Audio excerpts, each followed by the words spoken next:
Asi som sa zbláznila. Chcem si vyrobiť 3 outfity na festival Lovestream. Ten je už za menej než mesiac.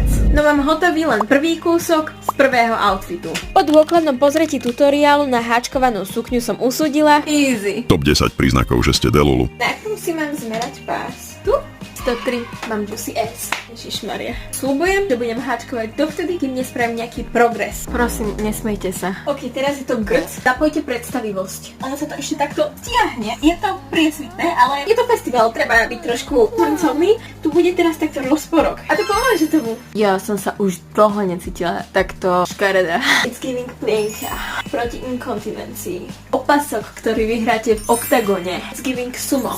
Vyzývam vás. To do komentára napíše najviac smiešný popis tej sukni. Vyhráva u mňa bezvýznamný bod. Sa nevzdávam, treba jednoducho veriť tomu procesu. Dúfam, že vy budete veriť mne. Nezabudnite ma sledovať. Čaute.